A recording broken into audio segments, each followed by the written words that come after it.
Warga Jalan Prona 1 RT 11 Kelurahan Pemurus Baru Banjarmasin Selatan ramai mendatangi Masjid Nurul Iman yang berada di lingkungan tempat tinggal mereka Rabu pagi. Kedatangan itu terkait kabar adanya pemukulan yang dialami salah satu warganya. Salman diduga dianiaya oleh Jurkani yang merupakan oknum tim salah satu calon gubernur Kalsel, Denny Indrayana. Dalam video yang beredar, tampak Denny Indrayana berusaha menenangkan warga yang bersitegang di halaman masjid.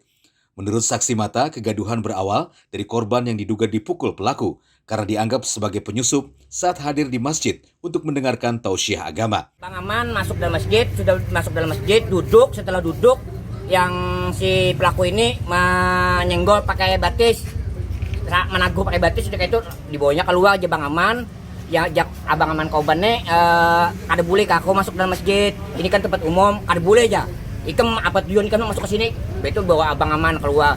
Ikam ini penyusup ke sini nih kan. Tampelnya udah seakan-akan menempel membuka masker. Tak buka masker sidin, tampaknya langsung Bang Amannya dimupak. Nah, kayak itu ulun menyaksikan si Bigian melihat ulun di belakang kayak itu nah. Sementara korban mengakui mendapat perlakuan tidak menyenangkan oleh oknum ini sejak berada di dalam masjid dan dituding penyusup.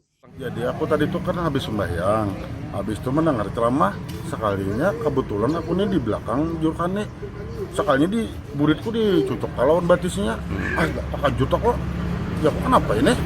Sekalinya dibawanya keluar, di maskarku ini dipacol tuh, kaget nih nah. Mbak itu banget kalau ribut, ditamparnya kok. Tampar di malam? Di muka.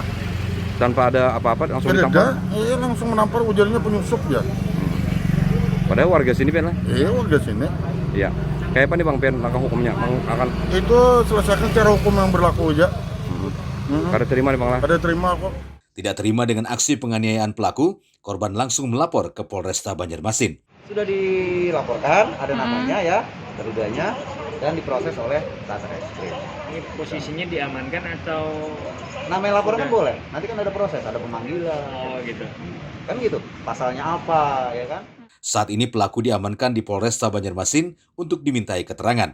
Jika terbukti bersalah, pelaku terancam hukuman penjara maksimal 2 tahun sesuai pasal 351 Kitab Undang-Undang Hukum Pidana. Dari Banjarmasin, Tim Liputan Kalsel 1net.